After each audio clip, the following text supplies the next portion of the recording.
All right, so continuing our anatomy of a content plan series, we need to cover the different parts of your content plan. These are going to be the core different types of content we're going to write. And the first one we're going to cover here today, in my opinion, are the most important, especially for e-commerce sites, SaaS companies, or pretty much any company, to be honest, but especially in those categories, are going to be what's called shoppable articles. Think of it like a landing page, but more on steroids. And I'm going to cover specifically some e-commerce examples here, but you can really do this for anything. So let me just kind of explain a little bit better.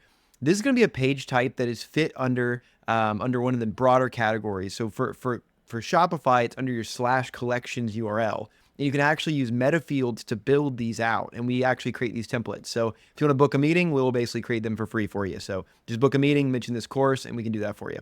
But there's so many different angles we can play here. So it's really like a little bit of a brief part of the content, a brief little intro of the content with a read more button, and then ultimately your main products within the collection page, and then the long form FAQ style or blog content at the very bottom of that. So let me explain.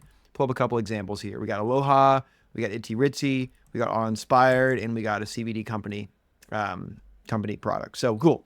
Let's check it out for Aloha. So this is actually one of the first ones we first did. It's where we're basically fusing development and SEO to create really strong user experiences.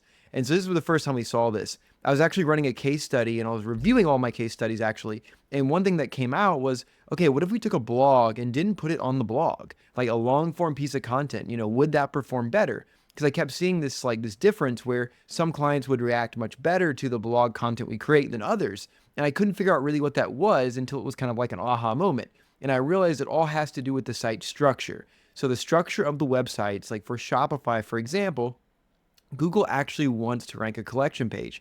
Google wants to do it so bad, in fact, that they're trying to create their own. So like we go back to the running shoes concept here. But if I Google running shoes, Google's trying to create a collection page right there to a point that they basically are trying to do it in their shopping tab as well. But they want to basically create their own. So they, of course, have a priority to rank collection pages. And we saw this over and over again whenever we were analyzing a lot of our case studies, was that if we edited or changed or added copy to a collection page, it just takes off way faster. It indexes faster, it gets keywords faster, and it ranks faster. But it only makes sense for a certain type of content. Like I wouldn't put like a knowledge center here, like, what is castor oil, for example, or, like what are macadamia nuts? Like that would be kind of crazy. And it wouldn't make sense to then pitch the protein bars right underneath that as much. Whereas if we're talking about something really commercial, like protein for muscle gain, that makes a lot more sense. And now we're kind of cooking with fire. Because now this allows us to rank for this commercial term. And like we talked about, and we're going to get more into this later, but the URL is optimized for this keyword. The H1 is optimized for this keyword. And so is the meta description, the title tag, and all the content itself. It's all optimized for this one single keyword. So all the directions are firing in that one keyword, which means Google is not going to be confused. They're not going to have any problem understanding what the page is about. So it makes it an easy win. But what exactly, like we talked about here with the structure, again, it was like brief content, a read more button, and then the collection page products and the long form content. This for a landing page would be very similar. It'd be like your H1, which for us would be, SEO for Shopify companies or Shopify SEO done better than everyone else. That would be like the main thing. And then you'd have like a little bit of content about it, like what you're actually doing or what you're talking about. Then like a read more button or a learn more button, which would then snap down to the actual long form content itself. That'll be well below your testimonials if you're a landing page or SaaS company, or well below your products if you're an e-commerce company. And so that way it also allows the products to basically render immediately upon this page basically loading. But this is so much more effective than just having this in a blog.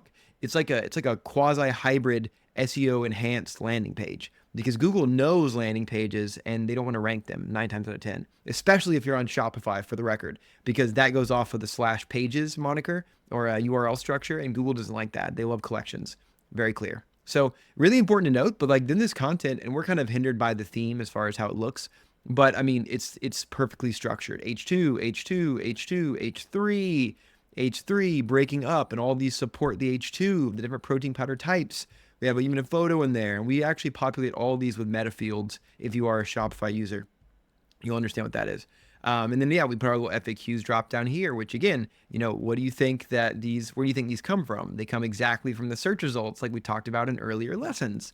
So that's how we basically design this content, and it just allows it to rank. And we do this at scale. We do it for weight loss. We do it for women, for men, for kids, for snacks, for moms on the go. Like basically creating these structures of pages. It almost makes SEO more formula based, and it allows you to really knock it out of the park and write about all the core content you need to write about. Let's go to the next one.